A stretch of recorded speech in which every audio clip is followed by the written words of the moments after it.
Hello everyone, welcome to my channel ASR biology. आज इस video में हम लोग एनिमल किंगडम के बारे में पढ़ेंगे। तो सबसे पहले हम ये जानने की कोशिश करेंगे कि बेसिक इन्फॉर्मेशन इस एनिमल किंगडम के बारे में है क्या। एनिमल्स कहते किसको हैं, प्लांट्स कहते किसको हैं, माइक्रोब्स कहते किसको हैं, फंगस किसको कहते हैं। तो ये सब बेसिक इन्फॉर्मेशन हर फाइलम के, हर किंगडम के बारे में हमें होना चाहिए। ठीक others microbes, other living organism के तरह एनिमल्स को भी हम डिफाइन करते हैं। ये बहुत फंडामेंटल है। अगर आपका फंडामेंटल बहुत अच्छा है, बहुत क्लियर है, तो डेफिनेटली बाकी सारी चीज़ें जो आएगी उसको आप आसानी से समझ सकते हैं। तो सबसे पहले हम इस एनिमल किंगडम के बारे में फंडामेंटल चीज़ें क्लियर करेंगे कि आखिर एनिमल्स है क्या और क्या इसका डिफाइनिंग प्रॉपर्टीज़ हैं। हर फाइलम का अलग अलग डिफाइनिंग प्रॉपर्टीज़ होगा, हर किंगडम का अलग अलग डिफाइनिंग प्रॉपर्टीज़ होगा। तो सबसे पहले ये हम लोग जानने की कोशिश करें कि एनिमल्स कहते किसको हैं, यानी डिफिनेशन एनिमल्स का है क्या। RH व्हिटेकर के अनुसार एनिमल का डिफिनेशन जो है उसे कहते हैं फर्स्ट मल्टी सेलुलर, यानी एनिमल्स जितने भी होंगे वो मल्टी सेलुलर होगा। यानी सारे एनिमल्स को हम मल्टी सेलुलर कैटेगरी में रखेंगे। जो यूनिसेलुलर एनिमल्स है वो अब न्यू किंगडम क्लासिफिकेशन के अनुसार सेपरेट किंगडम में रखा गया है, जिसे प्रोटिस्टा कहते हैं। तो ये डिफाइनिंग प्रॉपर्टी है कि जितने भी एनिमल्स होंगे वो मल्टी सेलुलर होंगे। दूसरा प्रॉपर्टी है ये हेटेरोट्रॉप्स होता है। मीन्स हेटेरोट्रॉप्स का मीनिंग है कि जो अपना भोजन खुद नहीं बनाता है। Animals are those which can not manufacture food by itself. जैसे प्लांट फोटोसिंथेसिस के थ्रू फूड का फॉर्मेशन करता है क्लोरोफिल के मदद से क्लोरोप्लास्ट के अंदर, ठीक है। एनिमल्स उस तरीके के प्रोसेस को कंप्लीट नहीं करता है क्योंकि इसके पास क्लोरोफिल नहीं होता है इसके सेल में, इसलिए हेटेरोट्रॉप्स है।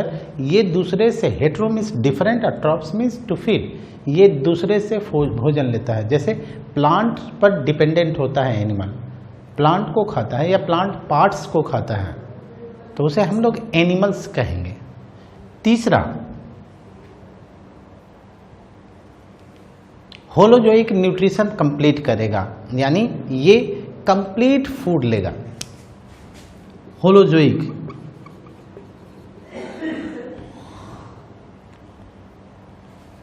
यानी कंप्लीट फूड को इंजेस्ट करता है। ये होलोजोइक न्यूट्रिशन का मतलब कंप्लीट फूड को इंजेस्ट करेगा। तो these are the fundamental properties और defining properties of the animals. ये बहुत ही इंपॉर्टेंट है, विदाउट एनी एक्सेप्शन इसको कह सकते हैं कि इसमें कोई भी एनिमल ऐसा नहीं है जो इन सभी प्रॉपर्टीज को कंप्लीट नहीं करता है। तो एनिमल्स का ये प्रॉपर्टी होगा।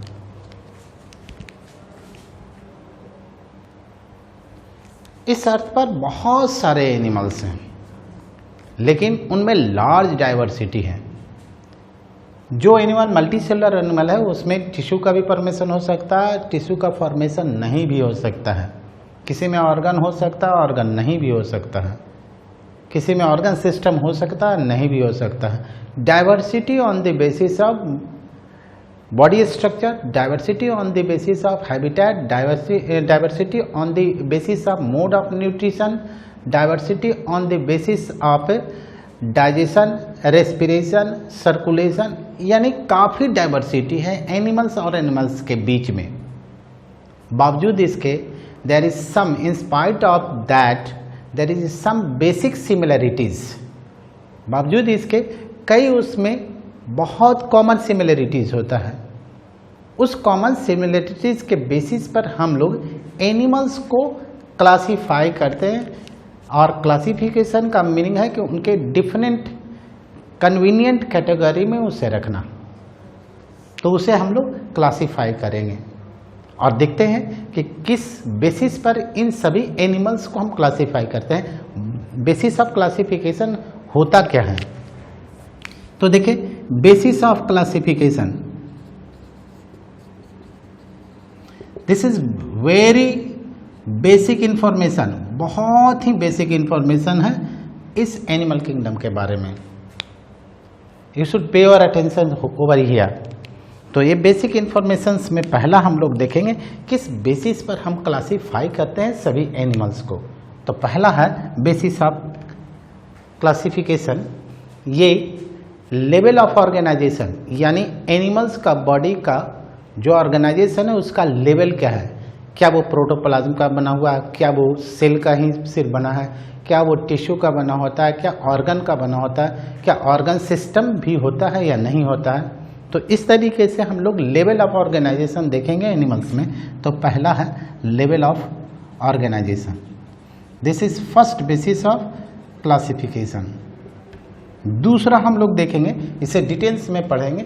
दूसरा जो बेसिस ऑफ क्लासिफिकेशन है एनिमल्स के बारे में, वो बेसिस ऑफ क्लासिफिकेशन जो है वो भी हम लोग इसमें स्टडी करते हैं।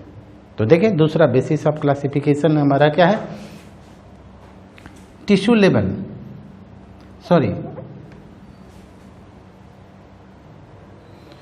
दूसरा बेसिस ऑफ क्लासिफिकेशन हम लोग देखेंगे सिमेट्री।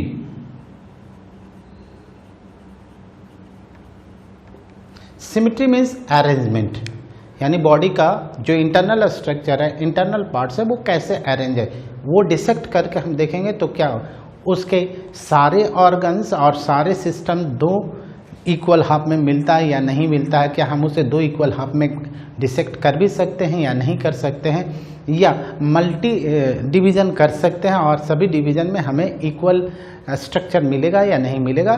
तो ये दूसरा है बेसिस ऑफ क्लासिफिकेशंस का, जिसको हम लोग सिमेट्री कहते हैं यानी अरेंजमेंट। थर्ड जो है हमारा वो है किस जर्म लेयर से कौन सा स्ट्रक्चर डेवलप किया है। एम्ब्रायनिक जर्म लेयर होता है, तीन ही, एक्टोडर्म, मेसोडर्म, एंडोडर्म, ये तीन एम्ब्रायनिक जर्म लेयर होता है। तो इन तीनों में से किसमें कितने जर्म लेयर प्रेजेंट होता है और उसमें डेवलपमेंट किस तरीके का होता है। तो थर्ड है जर्म लेयर्स। जर्म लेयर के बारे में भी हम डिटेल स्टडी करेंगे। फोर्थ जो हमारा है वो फोर्थ हम लोग कहेंगे बॉडी प्लान्स, यानी जर्म लेयर से जो स्ट्रक्चर जो बन रहा है उसका प्लानिंग क्या है, नेचर ने कैसे प्लान किया है उसके बॉडी को बनाने में। तो बॉडी प्लान्स में हम लोग देखेंगे सेल एग्रीगेटेड होता है, ब्लाइंड सेक होता है और tube with in tube body plan होता है एनिमल्स के अंदर। तो ये हम लोग देखेंगे बॉडी प्लान्स। और पांचवा में हम लोग देखें फिफ्थ पॉइंट जो है, फिफ्थ पॉइंट है कि बॉडी के अंदर कैविटी होता है या नहीं, या एनिमल्स बॉडी के अंदर कैविटी, बॉडी कैविटी का फॉर्मेशन हुआ या नहीं हुआ। अगर नहीं हो रहा है तो एसिलोमेट कहेंगे, अगर हो रहा और फॉल्स है तो सीरोसिलोमेट कहेंगे, और अगर जो बॉडी कैविटी कंप्लीट फॉर्म हो रहा है तो यूसिलोमेट कहेंगे। बॉडी कैविटी का फॉर्मेशन इसलिए हुआ कि जिसमें ऑर्गन आने से पहले ऑर्गन के लिए स्पेस बन जाए। तो स्पेस जो बनता है उस स्पेस को बॉडी कैविटी कहते हैं, और वो बॉडी कैविटी मेसोडर्म के स्प्लिटिंग के कारण बनता है। तो उसके बारे में भी हम लोग स्टडी करेंगे। यहाँ पर बॉडी कैविटी, और बॉडी कैविटी को हम लोग कहते हैं सीलोम, ये सीलोम है। सीलोम के बाद यहाँ पर फिफ्थ के बाद सिक्स्थ पॉइंट में हम लोग पढ़ेंगे कि इसमें सेगमेंटेशन होता है या नहीं होता है, एनिमल्स के बॉडी में सेगमेंटेशन होगा या नहीं होगा, यानी नेक्स्ट पॉइंट जो होगा वो सेगमेंटेशन के बारे में हम लोग पढ़ेंगे। सेगमेंटेशन का मतलब हुआ डिवीजन ऑफ बॉडी पार्ट्स, यानी कितने बॉडी पार्ट्स में हमारा बॉडी डिवाइडेड है, तो उसको कहते हैं हम लोग डिवीजन या सेगमेंटेशंस। तो सेगमेंटेशन के बारे में भी हम लोग स्टडी करेंगे कि किस तरीके का सेगमेंटेशन है यहाँ पर। और सेवेंथ में हम लोग पढ़ते हैं नोटोकॉर्ड का स्ट्रक्चर, जो वर्टेब्रल कॉलम है। हम लोग एम्ब्रायनिक स्टेज में रहते हैं तो एक कार्टिलेजिनस टिश्यू होता है जो रॉड लाइक स्ट्रक्चर होता है, उसे हम लोग नोटोकॉर्ड कहते हैं। तो ये नोटोकॉर्ड उसके बाद का स्ट्रक्चर होगा, दिस इज नोटोकॉर्ड। और इसके अलावा कुछ और भी प्रॉपर्टीज़ है जिसके बेसिस पे हम लोग एनिमल को ग्रुपिंग करते हैं या क्लासीफाई करते हैं। और वो प्रॉपर्टी एट्थ में हम लोग लिख सकते हैं डाइजेस्टिव एंड सर्कुलेटरी सिस्टम, किस तरीके का डाइजेस्टिव और सर्कुलेटरी सिस्टम होता है एनिमल्स के बॉडी के अंदर। तो यहाँ पर या डाइजेशन का प्रोसेस क्या होता है एनिमल्स के अंदर, उसके बेसिस पर हम लोग देखेंगे, यानी digestive and circulatory system.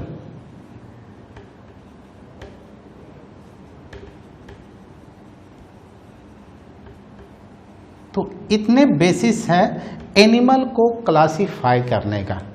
These are the basis of the classification of animals. तो स्टेप बाय स्टेप हम लोग देखेंगे। स्टेप 1 से हम लोग लेवल ऑफ ऑर्गेनाइजेशन शुरू करेंगे और वहाँ से हम लोग प्रोसीड करेंगे कि एनिमल्स को हम लोग क्लासिफाई करते कैसे हैं। ये फंडामेंटल है, बहुत बेसिक्स है, जिसके बारे में हम लोग आगे स्टडी करेंगे और इसी के बेसिस पर हम लोग एनिमल्स को क्लासिफाई करते हैं।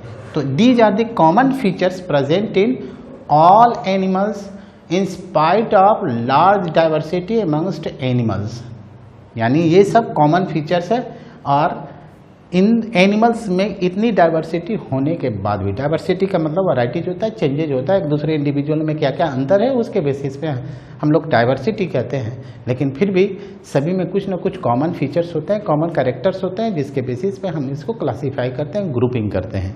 तो यहाँ देखेंगे कि सबसे पहला फर्स्ट लेवल ऑफ ऑर्गेनाइजेशन हम लोग शुरू करें।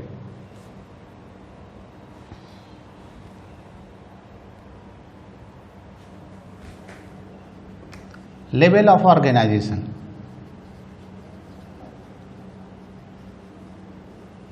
और इस लेवल ऑफ ऑर्गेनाइजेशन में 3-4 बहुत इंपॉर्टेंट है। पहला है यहाँ पर सेल्यूलर लेवल, दूसरा हम लोग पढ़ेंगे टिश्यू लेवल, यानी सेल से जो टिश्यू बनता है उसके बारे में, और तीसरा पढ़ेंगे ऑर्गन लेवल, और चौथा पढ़ेंगे ऑर्गन सिस्टम लेवल। तो ये 4 हम लोग लेवल ऑफ ऑर्गेनाइजेशन में पढ़ेंगे। सेलुलर लेवल का मीनिंग क्या होता है, जैसे हम लोग हायरार्की ऑफ क्लासिफिकेशन में कॉम्प्लेक्सिटी ऑफ एनिमल्स में और ऑर्गेनिज्म में पढ़ते हैं, सेल, और सेल से बनता है टिश्यू, और टिश्यू से बनता है ऑर्गन्स, ऑर्गन से बनेगा ऑर्गन सिस्टम, ऑर्गन सिस्टम, और ऑर्गन सिस्टम से बनेगा स्पीसीज या इंडिविजुअल, जिसको हम लोग कहते हैं इंडिविजुअल। ठीक है, ठीक उसी तरीके से हम लोग पहला जो है हमारा वो है cellular level of organisation. First cellular level of organisation. Cellular level of organisation का मतलब होता है एनिमल्स का बॉडी तो मल्टी सेलुलर होगा, क्योंकि मल्टी सेलुलर को ही एनिमल्स कहते हैं, यूनिसेलुलर को एनिमल्स के कैटेगरी में अब नहीं रखा गया है। प्रोटोजोआ है जितने भी यूनिसेलुलर है, लेकिन अब न्यू किंगडम क्लासिफिकेशन के अनुसार उसे एनिमल किंगडम में नहीं रखा गया है, उसे प्रोटिस्टा में रखा गया है।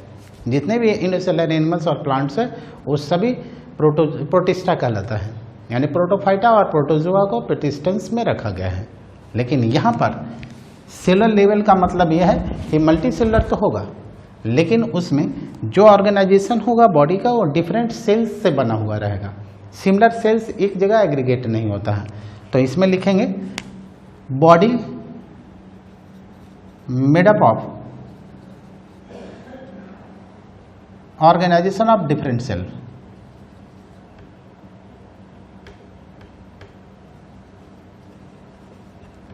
Different cells, there is no formation of tissue. Example में हो गया एक, जिसे हम लोग कहेंगे पॉरीफेरा। पॉरीफेरा मीन्स स्पॉन्जेज, ये स्पॉन्जेज है।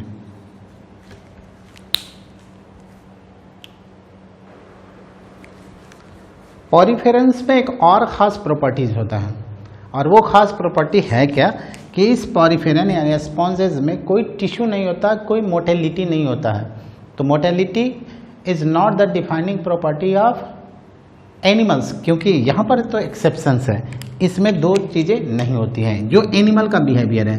इसमें टिश्यू एंड मोटेलिटी, यानी ये एक जगह से दूसरी जगह जा नहीं सकता in search of food, in search of protection, in search of mating. तो ये टिश्यू एंड मोटिलिटी, ये दोनों प्रॉपर्टी एब्सेंट होता है किसमें? इस पॉरीफेरा स्पॉन्जेज में। स्पॉन्जेज एक जगह फिक्स होता है प्लांट की तरह, ये एब्सेंट लिख दें। So motility is not the defining property of animals. Animals का डिफाइनिंग प्रॉपर्टी मोटेलिटी नहीं हो सकता, इसलिए इसे पैराजोआ कहते हैं। इसे यानी पॉरीफेरंस को पैराजोआ भी कहते हैं। पैराजोआ है या पैराजोन्स है।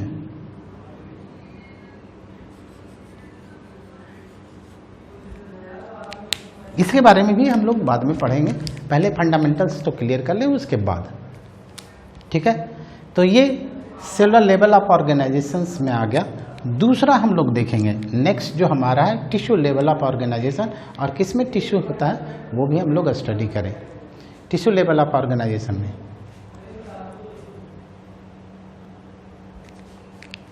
Second one is tissue level of organisation, यानी ये बी है, और बी में हम लोग टिश्यू लेवल ऑफ ऑर्गेनाइजेशन यानी किस किस एनिमल में टिश्यू इवोल्व हो गया। ये सभी इवोल्यूशन के बेसिस पे हैं, यानी किसमें किस तरीके का ऑर्गेनाइजेशन है उसके बारे में स्टडी कर रहे हैं। जैसे जैसे इस अर्थ पर एनिमल आया उसमें किस किस चीज़ किस किस स्ट्रक्चर का इवोल्यूशन हुआ उसके बेसिस पे क्लासिफिकेशन है। टिश्यू लेवल ऑफ ऑर्गेनाइजेशंस में हम लोग पढ़ेंगे कि कैसे cells, similar types of cells organise होकर के टिश्यू का फॉर्मेशन किया इवोल्यूशन में। तो यहाँ पर टिश्यू लेवल ऑफ ऑर्गेनाइजेशंस में similar cells will organise to form tissue,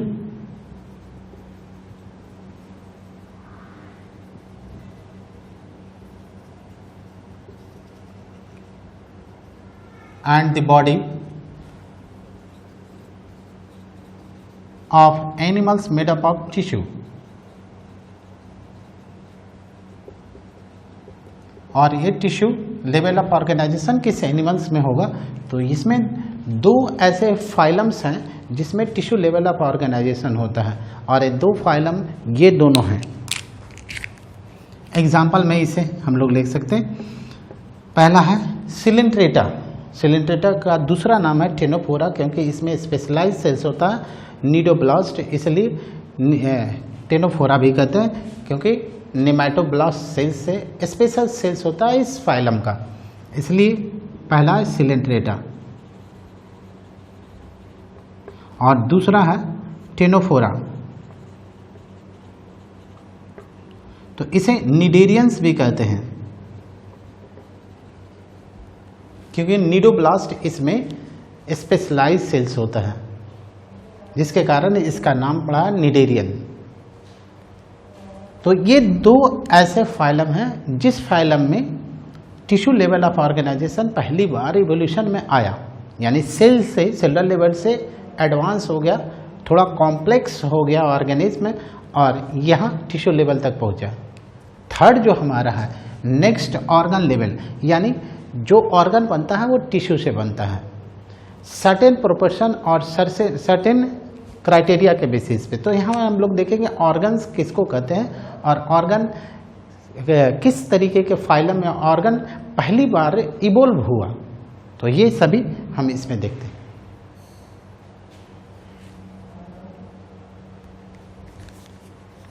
phylum Coelenterata में हाइड्रा आता है और फाइलम टेनोफोरा में टीनोप्लाना। ये दो अलग अलग स्पीसीज है जो दोनों अलग अलग फाइलम में प्रेजेंट होता है। उसके बारे में हम लोग डिटेल्स आगे के क्लास में पढ़ेंगे, आगे के वीडियोस में पढ़ेंगे। नेक्स्ट थर्ड पॉइंट है जो हमारा ऑर्गन।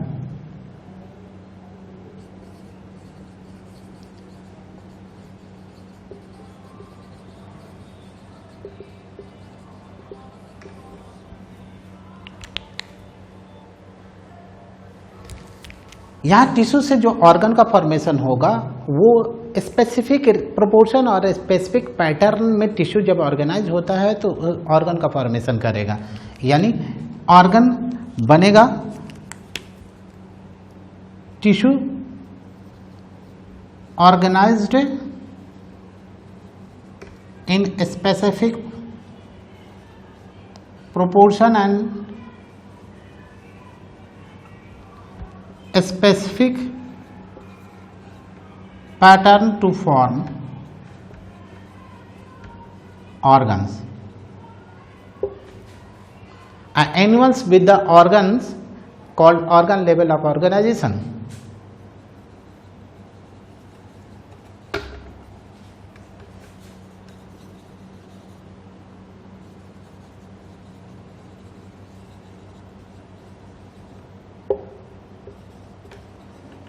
और ये ऑर्गेनाइजेशन किस तरीके का एनिमल्स में होगा वो देखें। किस फाइलम में पहली बार इवोल्यूशन में ऑर्गन लेवल ऑफ ऑर्गेनाइजेशन आया है वो फाइलम है। एग्जाम्पल में हम लोग देखें, ये प्लेटीहेलमिन्थिस यानी फ्लैट वॉर्म इसको कहते हैं, इसको फ्लैट वॉर्म कहते हैं। Flat warm means Taenia solium, ये टेनिया सोलियम है जो फ्लैट वॉर्म है। तो हमने ऑर्गन पहला सेलुलर लेवल देखा, फिर टिश्यू लेवल देखा, अब ऑर्गन लेवल। नेक्स्ट जो हमारा है ऑर्गन सिस्टम, यानी डिफरेंट, एक सिस्टम के अंदर डिफरेंट ऑर्गन्स होता है। जैसे अगर हम लोग ह्यूमन बॉडी के अंदर देखें तो हमारे बॉडी के अंदर अगर डाइजेस्टिव सिस्टम है तो उसमें हमारा सेलेब्री ग्लैंड है, माउथ है, डाइजेस्टिव सिस्टम के अंदर है। एलिमेंट्री कैनाल का पार्ट है जैसे स्टोमक है, स्मॉल इंटेस्टाइन है, लार्ज इंटेस्टाइन है। तो ये पूरा सिस्टम मिल करके एक ऑर्गन सिस्टम है। फिर ये ऑर्गन्स मिल करके एक ऑर्गन सिस्टम बनता है और हर ऑर्गन का एक स्पेसिफिक फंक्शन है। It means every organ has it's a specific functions. तो उसे सबको कंबाइन करके एक सिस्टम बनता है जिसमें स्पेसिफिक फिजियोलॉजी कंप्लीट होता है। तो organ system level of organisation में कौन सा आता है उसे भी हम लोग स्टडी करें। These are the basis of classification based on the evolution, यानी किस एनिमल में किस तरीके का system level of organisation evolve हुआ है, उसके बेसिस पर ये लेवल ऑफ ऑर्गेनाइजेशन को क्लासीफाई किया और इसके बेसिस पर हम एनिमल्स को कैटेगराइज करते हैं। तो जिस एनिमल का बॉडी ऑर्गन सिस्टम से बना होता है उसे organ system level of organisation कहेंगे। और इसका एग्जाम्पल में हम लोग देखें, यानी प्लेटीहेलमिन्थिस के बाद जितने भी एनिमल्स आते हैं वो सभी एनिमल्स से इस कैटेगरी में आएगा, यानी organ system level of organisation में उसे हम लोग रखेंगे। तो इसमें आ गया एस्केलमेंथिस, यानी फाइलम एस्केलमेंथिस से लेकर के टू कॉर्डेटा, यानी सभी इसमें आ गया। हम लोग 10 अकॉर्डेटा फाइलम पढ़ते हैं और बाकी रेस्ट को हम लोग कॉर्डेटा फाइलम में रखते हैं। तो यहाँ पर अकॉर्डेटा में एस्केलमेंथिस से लेकर के पूरे कॉर्डेट सभी में होगा organ system level of organisation.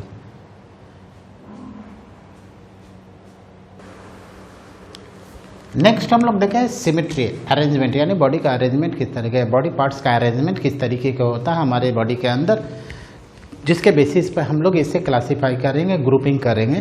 तो सिमेट्री में आ गया हमारा 3 तरीके का सिमेट्री है, यानी अगर बॉडी को डिसेक्ट करेंगे तो कौन कौन सा पार्ट हमें मिल सकता है डिवीजन के बाद, मिलता है या नहीं मिलता है। तो पहला है असिमेट्री। असिमेट्री मीन्स जो सिमिलर पैटर्न में अरेंज नहीं हो, यानी बॉडी इस तरीके का है that can not be divided into 2 equal halves by any axis passing through the centre, यानी बॉडी का स्ट्रक्चर जो होगा इर्रेगुलर टाइप का होता है इसमें, यानी बॉडी इस तरीके का है और किसी तरीके से आप कट कीजिए इसे तो किसी भी एक्सिस से आपको 2 इक्वल हाफ में नहीं मिलेगा ऐसे, तो उसे हम लोग कहेंगे असिमेट्री, यानी body can not be divided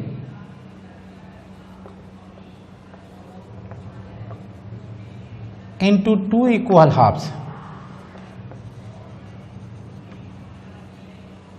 by any axis passing through center।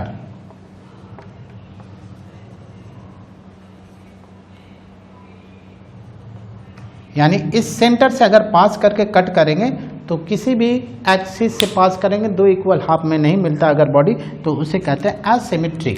और इसका एग्जाम्पल हम लोग देखेंगे पॉरीफेरा, ये पॉरीफेरा है, उसका बॉडी इस तरीके से अरेंज होता है कि हम 2 इक्वल हाफ में किसी एक्सिस से कट नहीं कर सकते हैं। रेडियल सिमेट्री में, रेडियल सिमेट्री का मतलब हुआ कि वो अलग अलग रेडियस से हम लोग कट कर सकते हैं और इनफाइनाइटली हम कट कर सकते हैं। तो इसके लिए कंडीशंस ये है कि जो बॉडी का क्रॉस सेक्शनल एरिया होना चाहिए वो सर्कुलर होना चाहिए, ऐसे ये बिल्कुल इस तरीके का सर्कल के फॉर्म में क्रॉस सेक्शनल एरिया होना चाहिए। जैसे हम लोग ये देखते हैं कि ये हमारा बॉडी पार्ट है और इसमें ये पार्ट सर्कुलर है, तो इस सर्कुलर पार्ट को सेंटर यहाँ मान लें और किसी भी रेडियस से कट करेंगे, किसी भी एक्सिस से कट करेंगे तो हमें ये टू इक्वल हाफ्स में हमेशा मिलेगा।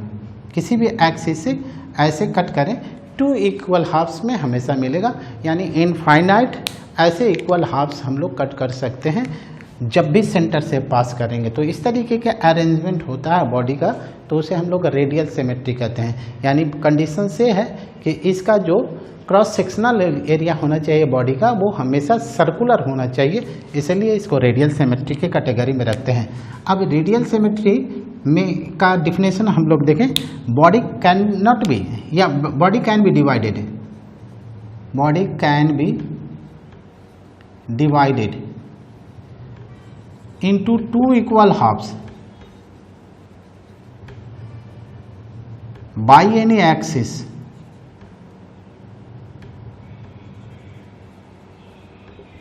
passing through center, यानी सेंटर से पास करते हुए।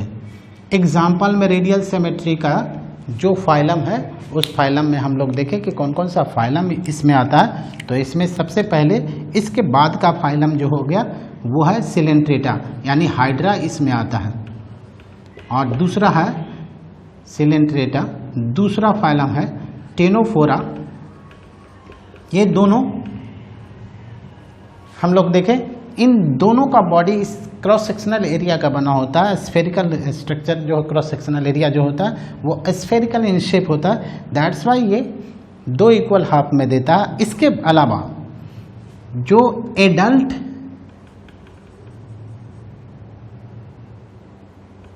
इकाइनोडर्म्स होता है जिसे स्टारफिश कहते हैं, ये एक एडल्ट इकाइनोडर्म्स भी इसी कैटेगरी में आता है। उसमें ये एडल्ट इकाइनोडर्म में बॉडी जो है वो रेडियल सिमेट्री होता है, पेंटामेरस रेडियल सिमेट्री उसे कहते हैं, क्योंकि बाय रेडियल सिमेट्री भी 2 पार्ट में हम लोग जानते हैं। एक हो गया बाय रेडियल और दूसरा होता है पेंटामेरस रेडियल।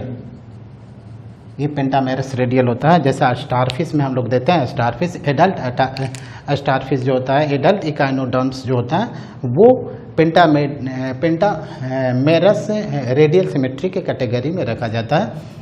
बाकी इन दोनों में जो है वो है बायरेडियल सिमेट्रिक में हम लोग रखेंगे। तो ये रेडियल सिमेट्री के अंदर है। और रेडियल सिमेट्री के साथ इवोल्यूशन में एक और फीचर है, रेडियल सिमेट्री में ब्रेन का डेवलपमेंट नहीं हुआ। बायलैटरल सिमेट्री के साथ सेफलाइजेशन शुरू हुआ, हेड का फॉर्मेशन शुरू हुआ, ब्रेन का फॉर्मेशन शुरू हुआ। बायलैटरल सिमेट्री में हम लोग देखें कि body can be divided into 2 equal halves only by 1 axis. इस तरीके का अगर स्ट्रक्चर हो तो ये ऐसे कट करेंगे तो 2 इक्वल हाफ में मिलेगा, और ऐसे कट करेंगे तो 2 इक्वल हाफ में नहीं मिलेगा। तो ऐसे स्ट्रक्चर को हम लोग कहते हैं, यानी अप एंड डाउन का अगर इस तरीके से कट करेंगे तो अप वाला का स्ट्रक्चर अलग और डाउन वाला का स्ट्रक्चर अलग है। लेकिन अगर लेफ्ट एंड राइट में कट करेंगे, अगर एक्सिस सेंटर से पास करता है तो 2 इक्वल हाफ में हमें मिलेगा। तो इस तरीके के सिमेट्री को हम लोग कहेंगे बायलैटरल सिमेट्री। इसे हम लोग डिफाइन करेंगे, बॉडी कैन बी डिवाइडेड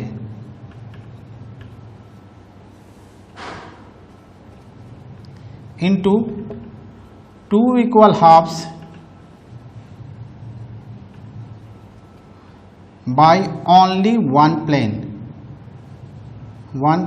एक प्लेन के बेसिस पे हम लोग 2 इक्वल हाफ्स में बॉडी को डिवाइड कर सकते हैं।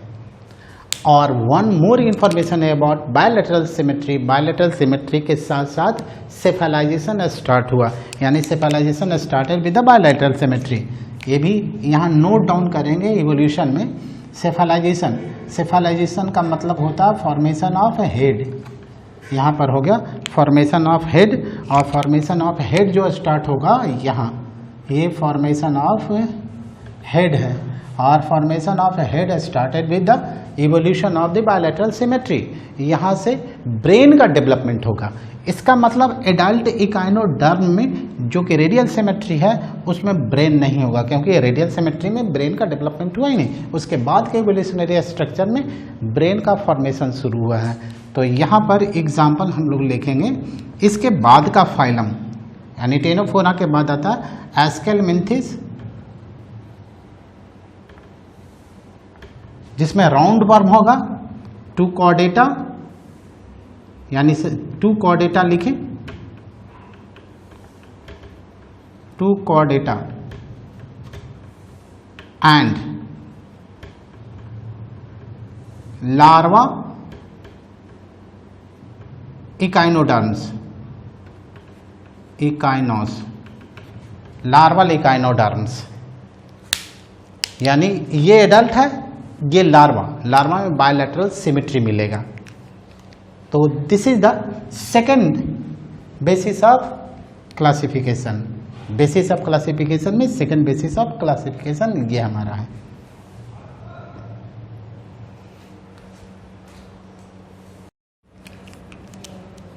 जर्म लेयर यानी थर्ड बेसिस ऑफ क्लासिफिकेशन हम लोग देख रहे हैं जर्म लेयर। जर्म लेयर वो स्ट्रक्चर होता है एम्ब्रियोनिक कंडीशंस में जहाँ से बॉडी का हर टिश्यू, हर ऑर्गन्स, हर बॉडी पार्ट्स का फॉर्मेशन होता है। इसके डिफ्रेंशिएशन के बाद, इसमें डिवीजन एंड डिफ्रेंशिएशन के बाद हमारे बॉडी का हर पार्ट्स बनता हो तो उसे हम लोग कहते हैं जर्म लेयर। ये एम्ब्रियोनिक स्टेज में बनता है। तो एनिमल से जिसमें एम्ब्रियोनिक लेयर जो होगा, सेलुलर लेयर, वो 2 ही होगा, उसे कहेंगे डिप्लोब्लास्टिक। और जिसमें 3 जर्म लेयर्स आ गया तो उसको कहेंगे डिप्लोब्लास्टिक। यानी on the basis of embryonic germ layer we can classify animals in 2 categories.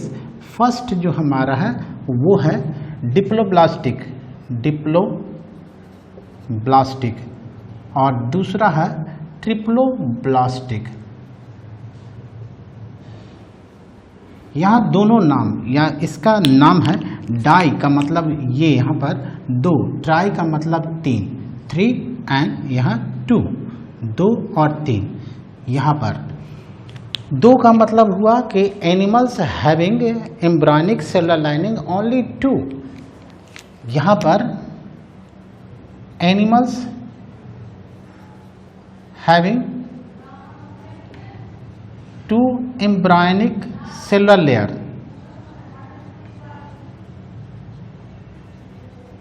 तो उसे हम लोग कहेंगे डिप्लोब्लास्टिक। और ये सेलुलर लेयर कौन कौन 2 है? तो 2 सेलुलर लेयर में एक हो गया एक्टोडर्म, जिसको हम लोग कहते हैं ये एक्टोडर्म है, ये आउटर होगा। और दूसरा है एंडोडर्म, एंडोडर्म ये इनर हो गया, यानी आउटर एंड इनर। और कुछ एनिमल्स में इन दोनों के बीच एक अनडिफ्रेंशिएटेड लाइनिंग होता है जो नॉन सेलुलर लाइनिंग होता है। एक्चुअली इन दोनों का सिक्रीशन होता है जिसे मीजोग्लिया कहेंगे, जिसमें प्रेजेंट होगा उसमें मीजोग्लिया होगा। इस एंडोडर्म का दूसरा नाम है गैस्ट्रोडर्म भी। गैस्ट्रो का मतलब हुआ गट, तो गट कैविटी को बनाएगा ये गैस्ट्रोडर्म। जैसे अगर फिगर से ड्रॉ करके हम लोग देखें तो इस तरीके का अरेंजमेंट होगा। एक हुआ बाहर का, ये सेलुलर लाइनिंग है बाहर का ऐसे, और एक अंदर का सेलुलर लाइनिंग हमने बना लिया, ये जो गट के ऊपर में होगा ऐसे, ये है गट का। तो इसको कहेंगे हम लोग gut wall, gut wall. Gut wall किसका बना हुआ होगा? ये एंडोडर्म का बना होगा, इसलिए एंडोडर्म को क्या कहें? गट वॉल भी कहें, गट वॉल, क्योंकि ये गट है। दिस इज गट, यानी इनर पार्ट जो है वो गट है, दिस इज गट। ठीक है। अब इन दोनों के बीच में नॉन सेलुलर अनडिफरेंशिएटेड लाइनिंग है, ये जो इन दोनों के बीच में प्रेजेंट है, तो इसको कहते हैं नॉन सेलुलर अनडिफरेंशिएटेड लाइनिंग। ये तो बाहर में जो हो गया हमारा एक्टोडर्म, ये एक्टोडर्म सेल का बना होगा, दिस इज एक्टोडर्म। और अंदर में हो गया इंडोडर्म, एंडोडर्म गट के ऊपर में है इसलिए गट वॉल, एक्टोडर्म है बॉडी के ऊपर यानी बॉडी वॉल है। और ये जो नॉन सेलुलर लाइनिंग है ये मीजोग्लिया है, दिस इज मीजोग्लिया, ये सेल का सिक्रीशन होता है, इसको कहते हैं मीजोग्लिया। और ये अनडिफरेंशिएटेड, इसको कर लीजिए अनडिफरेंशिएटेड लेयर, इसको कहेंगे अनडिफरेंशिएटेड लेयर। ये नॉन सेलुलर होगा, किसी सेल का नहीं होगा, यानी सेल का सिक्रीशन होगा, ठीक है। तो दो जर्म लेयर इसमें होगा, उसे डिप्लोब्लास्टिक कहेंगे, जिसमें दो जर्म लेयर के अलावा एनिमल्स में एक और जर्म लेयर का इवोल्यूशन हुआ, और वो थर्ड जर्म लेयर आएगा जो ऑलरेडी प्रेजेंट दो जर्म लेयर है उसी के सेल डिवीजन से बनेगा थर्ड जर्म लेयर, चाहे वो एक्टोडर्म से बने चाहे एंडोडर्म से बनेगा, इन्हीं दो से बनेगा। तो तीसरा जर्म लेयर जब आया तो उसे हम लोग कहेंगे ट्रिप्लोब्लास्टिक, यानी तीन जर्म लेयर वाले एनिमल्स। तो यहाँ ट्रिप्लोब्लास्टिक में देखें कि एनिमल्स, यहाँ एनिमल्स विथ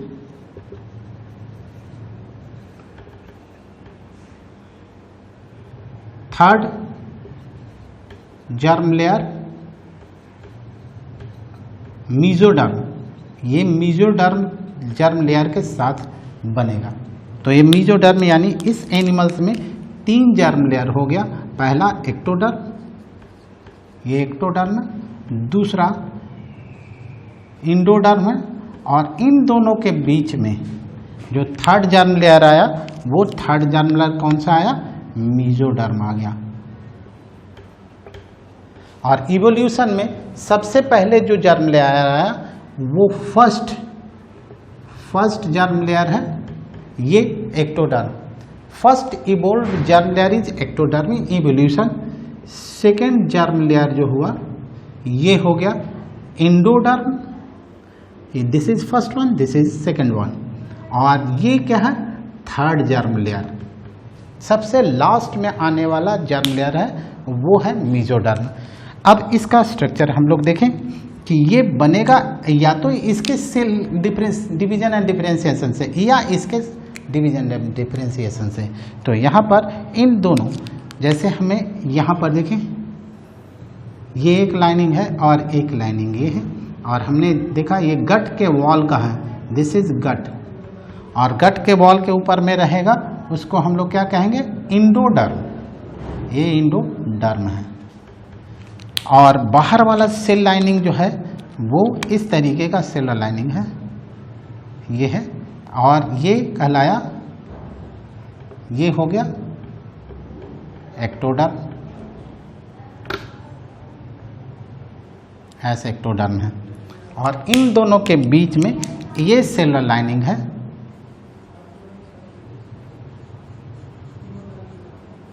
ऐसे सेलुलर लाइनिंग हो गया, और ये मीजोडर्म है। इसमें जितने भी सेल्स होंगे ये सभी मीजोडर्मल सेल्स हैं, ऐसे मीजोडर्मल सेल हैं। तो तीन जर्म लेयर हो गया हमारा, दिस इज एक्टोडर्म। इवोल्यूशन में सबसे पहले आने वाला ये जर्म लेयर है, दूसरा इंडोडर्म, और तीसरा ये जो हमारा है ये है मीजोडर्म, ये थर्ड जर्म लेयर है। तो एनिमल्स जिसमें डिप्लोब्लास्टिक हो उसको कहेंगे हम लोग टू जर्म लेयर्स वाले, और एनिमल्स जिसमें तीन जर्म लेयर होगा इसके डिप्लोब्लास्टिक। एग्जाम्पल में देख लें यहाँ पर डिप्लोब्लास्टिक कौन कौन सा है, ये एग्जाम्पल है। तो इसमें दो, सिलेंट्रेटा यानी निडेरिया, और दूसरा है टेनोफोरा यानी कॉम्ब जेली बोलते हैं इसको, एक कॉम्ब जेली भी बोला जाता है, जेलीज। तो इसके बारे में डिटेल्स बाद में पढ़ेंगे। और इसके बाद ट्रिपल ब्लास्टिक में बाकी सभी आ गया, यानी इन दो को छोड़ करके जितने भी हैं ना एनिमल्स इस अर्थ पे वो सभी ट्रिपल ब्लास्टिक हैं, यानी एस्केलमेंथिस राउंड वर्म, इसे राउंड वर्म कहते हैं, और राउंड वर्म से लेकर के कॉर्डेट जितने भी हैं टू कॉर्डेटा यानी हम लोग तक सभी जो है वो ट्रिप्लोब्लास्टिक तीन जर्म लेयर से बना है। इवोल्यूशन में तीन जर्म लेयर आने के बाद इन सभी एनिमल्स का फॉर्मेशन हुआ। This is the basis of classification of the germ layer.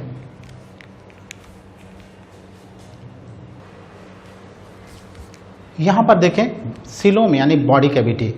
Body cavity जो बनता है वो थर्ड जर्म लेयर मेसोडर्म के स्प्लिटिंग से जो स्पेस बनता है उस स्पेस को हम लोग कहते हैं बॉडी कैविटी। इसका मतलब ये है कि जिस एनिमल में थर्ड जर्म लेयर आया ही नहीं है उसमें बॉडी कैविटी नहीं बनेगा। यानी on the basis of the presence और अब्सेंस ऑफ बॉडी कैविटी और coelom we can classify animals in 3 different category. तो ये सीलोम के बेसिस पे 3 डिफरेंट हो गया। अभी हमने देखा था कि थर्ड जर्म लेयर ट्रिपल ब्लास्टिक जो है वो एस्केलमेंथिस से लेकर के हमने इंक्लूड किया, लेकिन प्लेटीहेलमिन्थिस भी है जिसमें पहली बार इवोल्यूशन में थर्ड जर्म लेयर आया। यानी मेसोडर्म का इवोल्यूशन अगर हुआ है तो सबसे पहली बार प्लेटीहेलमिन्थिस में, यहाँ पर हमने लिख दिया है प्लेटीहेलमिन्थिस ट्रिपल ब्लास्टिक होता है। तो ट्रिपल ब्लास्टिक एस्केलमेंथिस के पहले भी है, यानी प्लेटीहेलमिन्थिस, एस्केलमेंथिस टू कॉर्डेट। अब देखें यहाँ पर आसिलोमेट है। आसिलोमेट का मीनिंग ये हुआ कि जिसमें बॉडी कैविटी हो ही नहीं, no body cavity, a means not, and coelom means body cavity, जिसमें बॉडी कैविटी नहीं हो। विदाउट बॉडी कैविटी वाले एनिमल्स है, और विदाउट बॉडी कैविटी वाले एनिमल्स वही होगा जिसमें थर्ड जर्म लेयर आया ही नहीं। यानी डिप्लोब्लास्ट, सभी डिप्लोब्लास्ट होगा, और सभी डिप्लोब्लास्ट में ये दोनों डिप्लोब्लास्ट है, ये निडेरिया यानी सिलेंट्रेट और टेनोफेरा, ये दोनों कॉम जेली, तो ये डिप्लोब्लास्टिक है।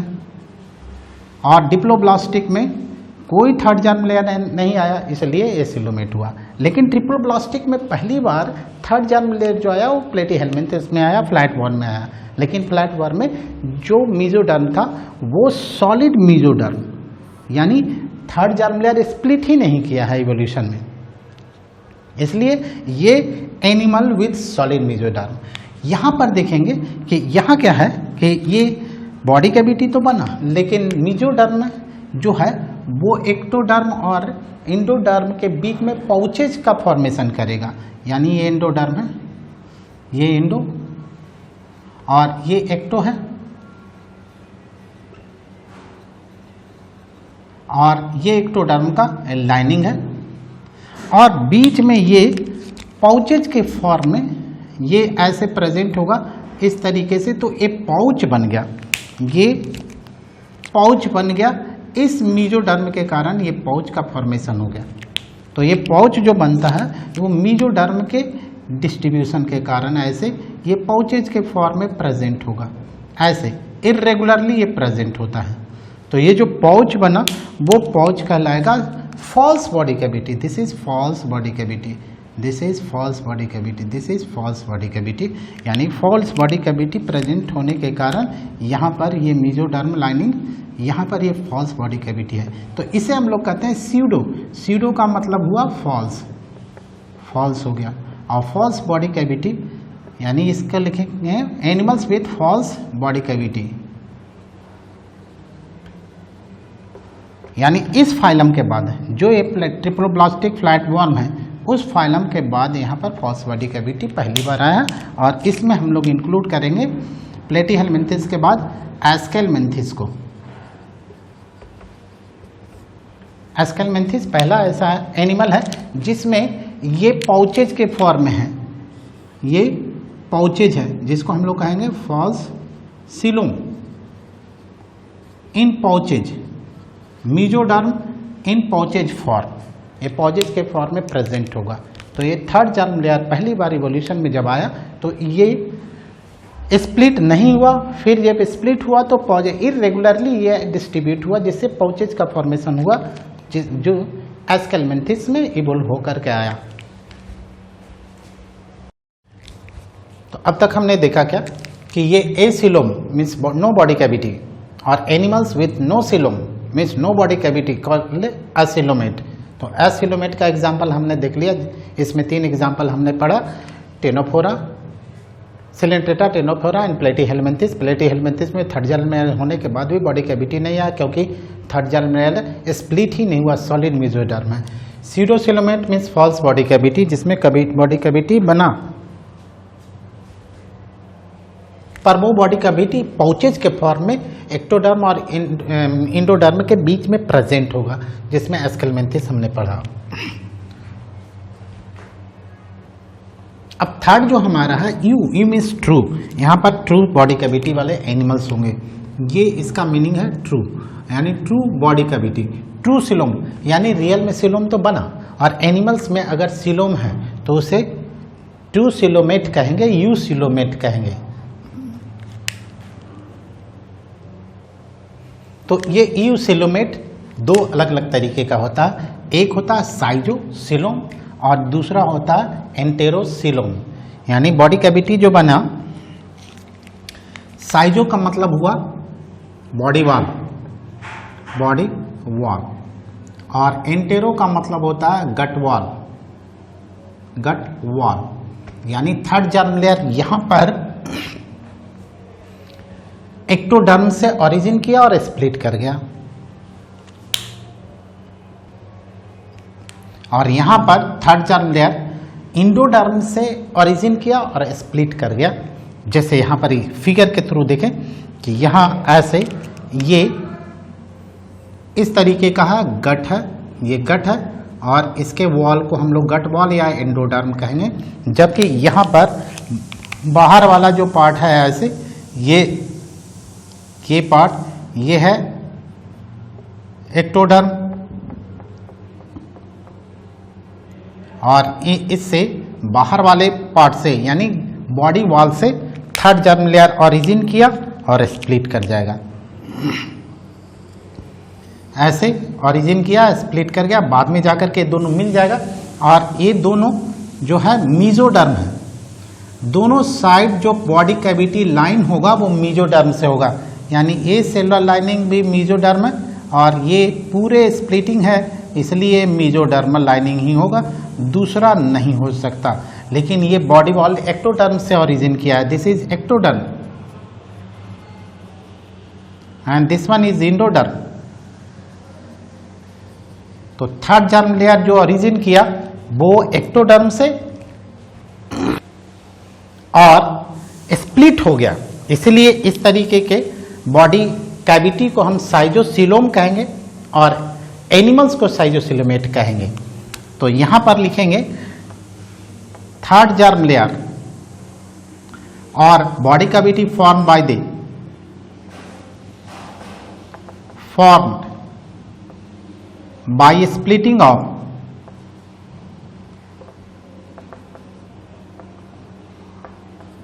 embryonic mesoderm